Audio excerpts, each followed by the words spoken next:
想幫屋企換個新氣氛，今次我哋會示範油漆翻新，將舊有嘅白色牆身搖身一變成為帶有暖感嘅泥黃色。泥黃色喺乳膠漆入面係其中一種最難做嘅顏色，遮蓋力低，好容易透底色，所以用嚟示範最適合不過。首先將乳膠漆倒入另一個桶入面，加入10至40% 嘅清水稀釋，再攪拌均勻，然後喺牆身邊緣貼好分析膠紙，遮住唔想油嘅位，乾淨又利落。今次我哋用駱駝牌1.5寸掃同埋5寸掃，細掃方便處理邊角位，大掃適合大面積嘅牆身。施工嘅順序會先由牆身嘅上半部，然後再到牆身嘅下半部。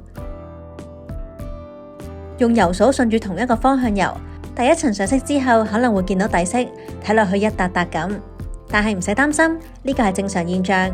等乾透之後再上第2層，效果就會平均得多。之後示範埋油碌，遮蓋力比油掃好，速度快少少，特別適合大面積嘅牆身，但係紋理相對比較粗糙，油完第1層嘅效果就係咁樣。乾透之後就可以開始油第2層，而家你會見到顏色飽滿得多，遮蓋咗原本唔平均嘅第1層。施工方法都係重複第1層嘅步驟，順住同一個方向平均推開啲油漆就可以。就算係泥黃色都好，3層都已經可以收工，遮力同埋均勻度都好靚。完全乾透之後，顏色會更加實淨飽滿。跟住我哋可以睇下喺唔同色溫下呈現嘅顏色。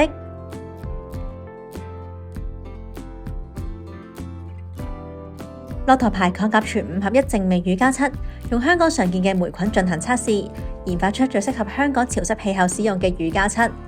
想大面積翻新牆身，有5公升裝；想小修小補，仲有1公升裝。揀返你最中意嘅顏色，滿足家居各種需求。